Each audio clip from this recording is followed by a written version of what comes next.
Hello everyone, welcome to my YouTube channel Equation Essence. This is Ifra and I hope you all are doing good. Today we will start exercise 5.4 of chapter number 5 arithmetic progression. I know this is an optional exercise but there are some questions which are very important and they will come in exams also. So let's start exercise 5.4. Question number 1. Which term of the AP 121, 117, 113 and so on is its first negative term?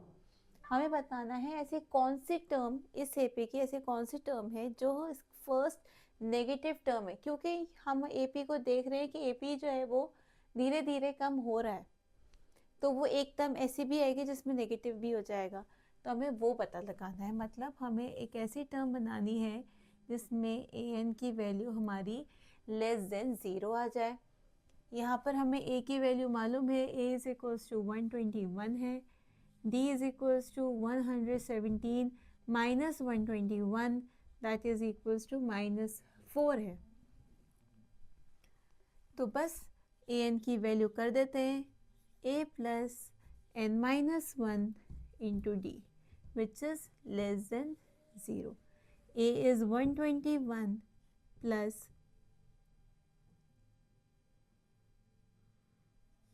n minus 1, d की value है -4 is less than 0. Solve करेंगे 121 minus 4n minus minus plus 4 is less than 0. 125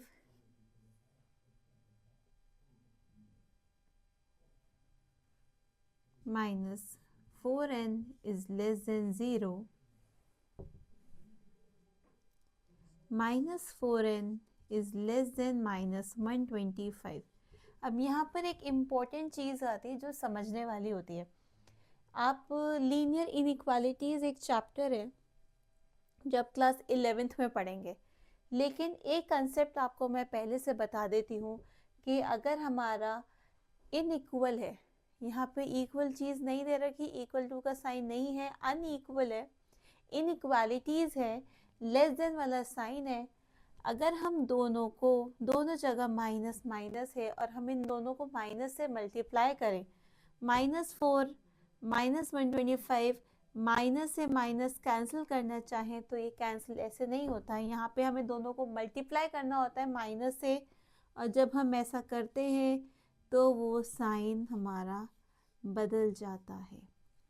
ये optional पे क्यों है equation? ये optional पे equation इस एक्सरसाइज इसलिए है क्योंकि इसमें जो क्वेश्चंस हैं उनका लेवल थोड़ा सा बढ़ा हुआ है। लेवल थोड़ा सा बढ़ा हुआ है तभी ऑप्शनल में उन्होंने दे दिया। जो बच्चे ऑप्शनल वाली एक्सरसाइज को कर लेते हैं उनका भी लेवल थोड़ा सा आगे हो जाएगा। अब जो मेरे वीडियो देख रहे हैं उसमें उन्हें एक नई चीज़ पता चल गई। कौन सी चीज़ पता चल गई? जो वो क्लास 11th में पढ़ेंगे, लेकिन उन्हें वो चीज़ मालूम अभी से चल गई है कि अगर दोनों तरफ माइनस माइनस साइन है, बीच में इनइक्वालिटी आपको दी हुई, कोई लेस देन दे रखा है या ग्रेटर देन दे रखा है, तो वो इक्वेशन हमारी जो इनइक्वालिटी है वो चेंज हो जाएगी। जो कि पहले लेस था वो अब ग्रेटर हो जाएगा। सो n is greater than 125 upon 4, 4 3s are 12, 4 1s are 3, 4 2s are 8, 4 5s are 10. It means n की वैल्यू जो है वो 31.25 से बड़ी होनी चाहिए और उससे ज़्यादा बड़ी हम n इज इक्वल्स टू 32 ले लें। तो एक बार चेक कर लेते हैं कि when n is equals to 32 what will be the value of an? When n is equals to 32, a plus n minus 1 into D की वैल्यू अगर हम निकालें तो ये हो जाएगा 121 plus 31 into -4, 121 minus 4 1s are 4, 4 3s are 12 which is equals to -3. n जब 32 होगा तो उसकी an की वैल्यू हमारी क्या आ जाएगी? -3 आएगी। And when n is equals to 31 अगर हम करें तो a plus n minus 1 into D की वैल्यू क्या आएगी 121 plus 30 into -4 121 minus 120 which is equals to 1. It means हमारी n की वैल्यू सही आ गई है and with this we will end question number 1 and let's move on to question number 2. Question number 2 is the sum of the third and the seventh term of an AP is 6 and their product is 8. Find the sum of first 16 terms of an AP. Sum of the third and the seventh term मतलब A3 plus A7 is equals to आपको दे रखा है 6 and A3 into A7 is equals to आपको दे रखा है 8. इसे इक्वेशन नंबर 1 मान लेते हैं, इसे इक्वेशन नंबर 2 मान लेते हैं. So from equation 1 A plus 2D plus A plus 6D is equals to 6 हो जाएगा, या फिर हम इसे लिख सकते हैं 2A plus 8D is equals to 6 और A plus 4D is equals to 6. या फिर हम लिख सकते हैं इसे A is equals to 6 minus 4D. From equation 2 A plus 2D A plus 6D is equals to हमें 8 दे रखा है. A की जगह हम 6 माइनस 4D प्लस 2D लिखते हैं और यहाँ पे हम 6 माइनस 4D प्लस 6D लिखें तो ये हमारा 8 के बराबर आ जाएगा. यहाँ पर हम लिख देंगे फ्रॉम इक्वेशन 3. ये हो जाएगा हमारा 6 माइनस 2D और ये हो जाएगा हमारा 6 plus 2D is equals to 8.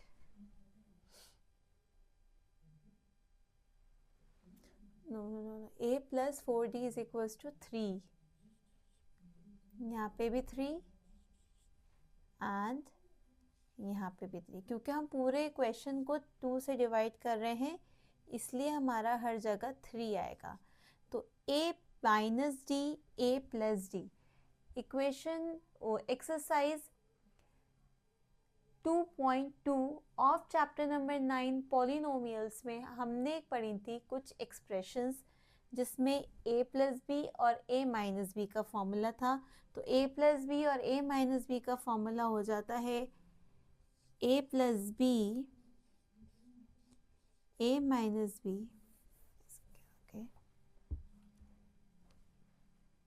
यहाँ पर आपको दिख रहा है फॉर्मूला A प्लस बी और A माइनस बी का. A plus B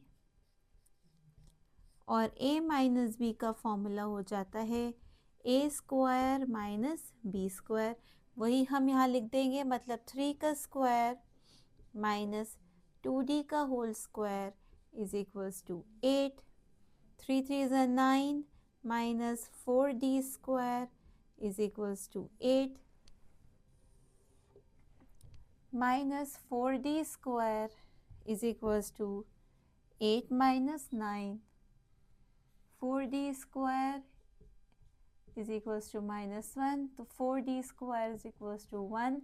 This implies that D is equals to 1 upon 4 का under root which is equals to plus minus 1 upon 2. मतलब D की वैल्यू या तो हमारी 1/2 होगी या -1/2 होगी. When D is equals to 1/2 A की वैल्यू आ जाएगी हमारी 3 minus 4 into 1/2 which is equals to 1. And when D is equals to -1/2 होगा तो A की वैल्यू हो जाएगी 3 माइनस 4 इंटू -1/2 तो 3 plus 2 which is equals to 5. तो या तो A की वैल्यू 1 होगी या A की वैल्यू 5 होगी. तो हमें सम ऑफ 16 टर्म्स निकालना है. जब हमारी A is equals to 1 and D is equals to 1/2 है तो S16 is equals to 16/2, 2 into 1 plus 15 into 1/2, which is equals to 8. 2 plus 15/2, 8. 19/2, 4 into 19, 4 9s are 36, 4 1s are 4, 5 6 7. तो S16 की वैल्यू आ जाएगी हमारी 76।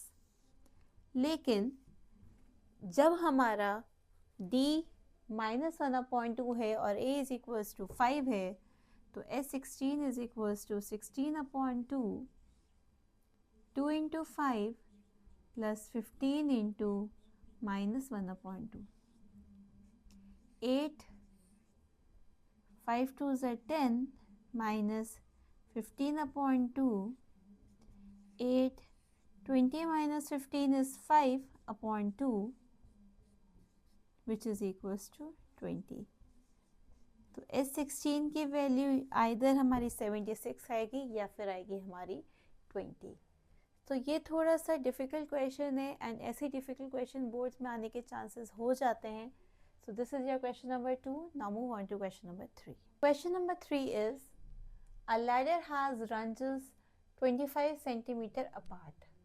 The runges decrease uniformly in length from 45 centimeter at the bottom to 25 centimeter at the top. If the top and the bottom runges are 1/2 meter apart, what is the length of the wood required for the runges? एक ladder आपने देखी है, ladder हमेशा ऐसी होती है, नीचे से चौड़ी और ऊपर से थोड़ी पतली पतली, और उनके बीच का जो डिस्टेंस है वो आपको दे रखा है 25 सेंटीमीटर। कितनी हाइट है उसकी, वो है 1/2 मीटर। तो टोटल हाइट इसकी है 1/2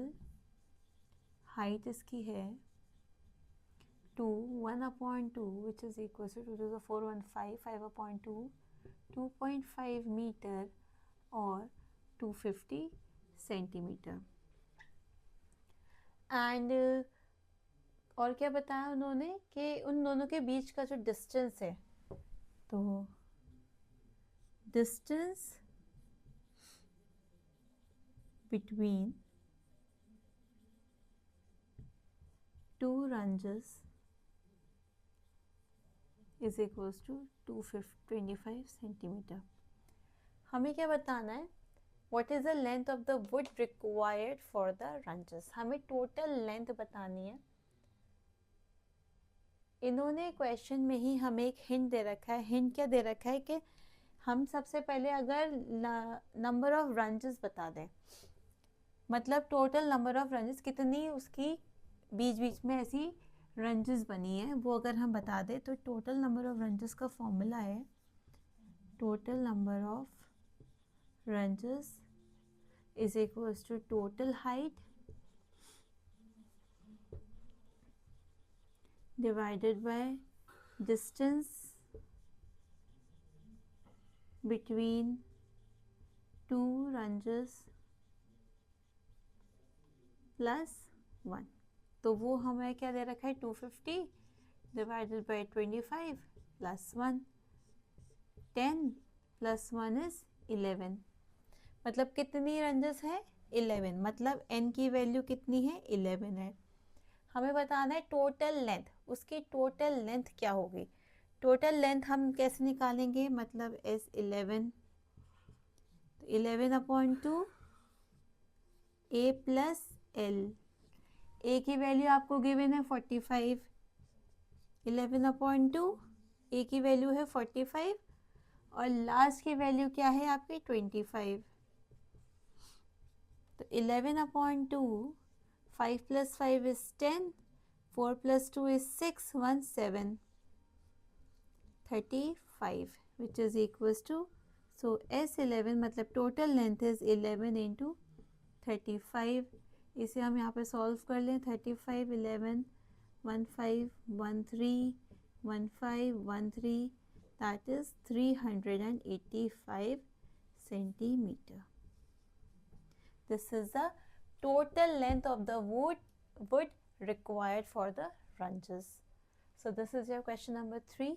Now move on to question number 4. Question number 4 is, the houses of a row are numbered consequently from 1 to 49. Show that there is a value of x such that the sum of the numbers of the houses preceding the house number x is equal to the sum of the numbers of the houses following it. मतलब हमारे पास कोई एक AP है जो ऐसे start हो रही है 1 2 3 अप टू, बीच में हमारा क्या आ रहा है, एक x-1 आ रहा है, x आ रहा है, x+1 आ रहा है एंड अप टू 49. ठीक है, क्योंकि उन्होंने बोला है नंबर x उसका प्रेसीडिंग मतलब x-1, उसका following x+1 and up to 49. इन्होंने हमें सिचुएशन क्या दे दी है, इन्होंने हमें सिचुएशन दी है कि sum of the number of houses preceding the house number x, मतलब ये वाला जो सम x से पहले वाला जो सम है x-1 जो है वो इक्वल टू है किसके, sum of the numbers of the houses following it, x के बाद वाले नंबर्स के सम के, मतलब उसकी फर्स्ट टर्म हमारी x+1 होनी चाहिए और लास्ट टर्म हमारी 49 होनी चाहिए. तो ये तो हम बहुत आराम से निकाल लेंगे कि इसकी फर्स्ट टर्म हमारी 1 है, लास्ट टर्म हमारी x-1 है, तो हम इसका सम ऐसे निकालेंगे. लेकिन इसका हम कैसे निकालेंगे, तो इसका हम निकालेंगे कि आप इस पूरे का सम ले, मतलब S49 ले, माइनस करें हम यहाँ से लेकर S तक का, तो या फिर SX तक. चलिए अब इसे सॉल्व करना स्टार्ट करते हैं.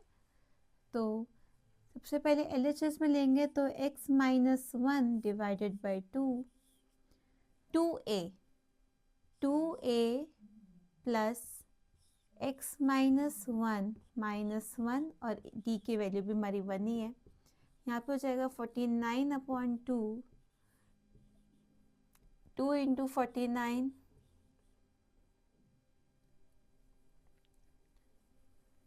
49/2 2a 2 प्लस 49 -1 इंटू d, मतलब 48 minus x/2 2 plus x-1 into d. इसको हम सॉल्व करें, हो जाएगा x-1/2 2 plus x-2 is equals to 49/2 into 50 minus इसकी वैल्यू लें तो ये हो जाएगा x/2 और यहाँ पे आ जाएगा x+1. x-1/2 और ये आ जाएगा हमारा x इज इक्वल्स टू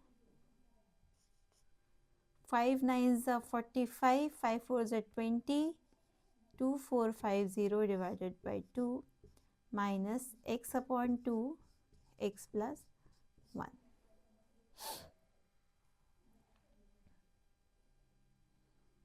दोनों अगर हम इसको कॉमन ले लें तो ये जाएगा x-1/2 into x plus x+1/2, तो ये हो जाएगा हमारा 1225. इन दोनों में से अगर हम x/2 कॉमन ले लें तो ये हमारा आ जाएगा x-1 प्लस x+1, x से 1 से 1 कैंसल तो 1225. x plus x is 2x, 2x divided by 2 is x, that is x square is equals to 1225 and x is equals to under root 1225. x is equals to under root 1225. 1225 को अगर हम इसका square root निकालें तो ये हमारा आएगा 35. तो -35 तो हम यहाँ पे बीच में हमारी वैल्यू आ नहीं सकती क्योंकि 49 से छोटी होनी चाहिए और 1 से बड़ी होनी चाहिए. This implies x is equals to 35 as -35 is not possible.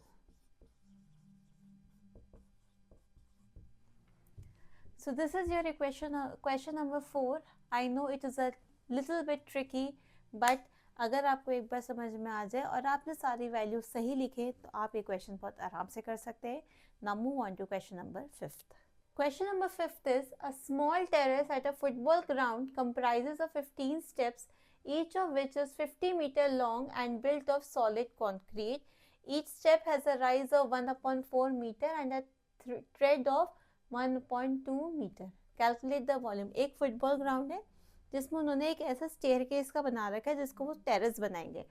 Her terrace के जो एक सीढ़ी है वो 1/4 मीटर उसकी लंबाई है, 1/2 मीटर उसकी चौड़ाई है और उसका जो विड्थ है वो 50 मीटर है. हमें उसका वॉल्यूम बताना है, तो हम अगर टोटल वॉल्यूम लिखे तो टोटल वॉल्यूम हो जाएगा हमारा of first step is equals to length into breadth into height. Length हमें दे रखी है 1/4, ब्रेथ 1/2 और हाइट दे रखी है हमें 50. ये है फर्स्ट की. सेकेंड का वॉल्यूम क्या हो जाएगा? सेकेंड का वॉल्यूम हो जाएगा 1/4 इंटू 1/2 इंटू 50 इंटू 2, क्योंकि 2 हैं. थर्ड का क्या हो जाएगा हमारा? 1/4 into 1/2 into 50 into 3 and so on. कहाँ तक? 15 स्टेप तक. मतलब अगर हम इसका टोटल निकालें तो टोटल अगर हम सबको ऐड करें तो हो जाएगा 1/4 into 1/2 into 50 into 1 + 2 + 3 up to कहाँ तक? 15 तक. ठीक है, तो हम इसका टोटल सम निकालें और इसको हम इससे मल्टीप्लाई कर दें तो ये हमारा कैसे हो जाएगा? 1/4 इंटू 1/2 इंटू 50 इंटू सम निकालें तो कितने? 15/2, 2 into 1 plus 15 minus 1 into D की वैल्यू भी हमारी 1 है, तो ये हो जाएगा 1/4 इंटू 1/2 इंटू 50 इंटू 15/2, ये हो जाएगा 2 + 14.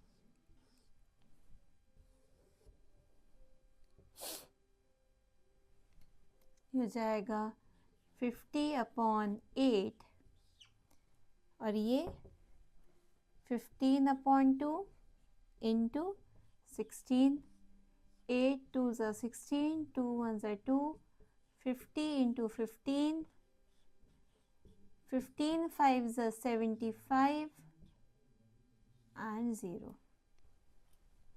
and total is meter cube.